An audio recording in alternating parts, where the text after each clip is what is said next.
الله وبركاته. وآخر أخبار الكابتن أحمد رفعت. كابتن أحمد رفعت، كلنا عارفين إن هو كابتن على خلق.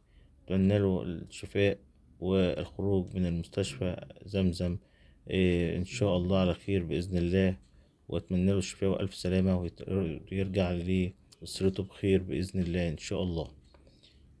كابتن أحمد رفعت، كانت المباراة دائرة بين نادي فيوتشر ونادي الاتحاد السكندري على استاد الإسكندرية الرياضي، وفجأة من غير أي شيء وقع فجأة في الملعب وسط زعر من زمايله. اضطر حكم المباراة طبعا إن هو يستوقف المباراة.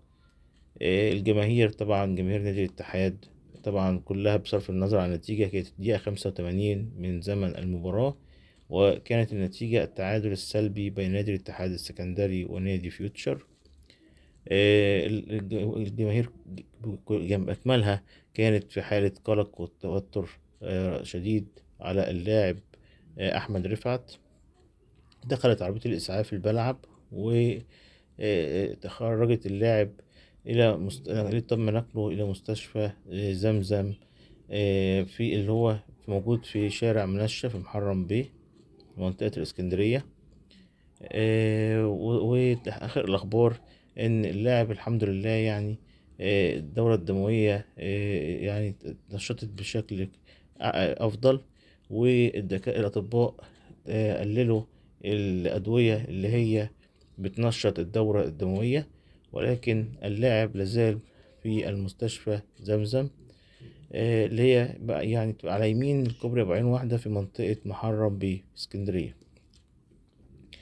اللاعب لازال محطوط على جهاز الغسيل الكلوي، حالته اتحسنت لكن لسه مش بشكل مرضي، لكن الحالة إلى حد كبير الحمد لله اتحسنت. المستشفى منعت إطلاقا الأطباء إن هم يسرحوا بأي أو يصرحوا بأي تصريحات عن اللاعب. مفيش أي حاجة بتقدر يعني نقدر وخلوا مفيش أي يعني إعلامي يقدر إن هو ياخد أي تصريح من أي دكتور. المستشفى بتطلع تقارير الساعة 12 بالليل فقط، لكن منعت أي طبيب إن هو يقدر يدلي بأي تصريحات لأي صحفي. منعوا الزيارة نهائيا عن اللاعب، يعني كان أهله وأهل خطيبته كانوا بيزوروه، لكن منعوا الزيارة نهائيا.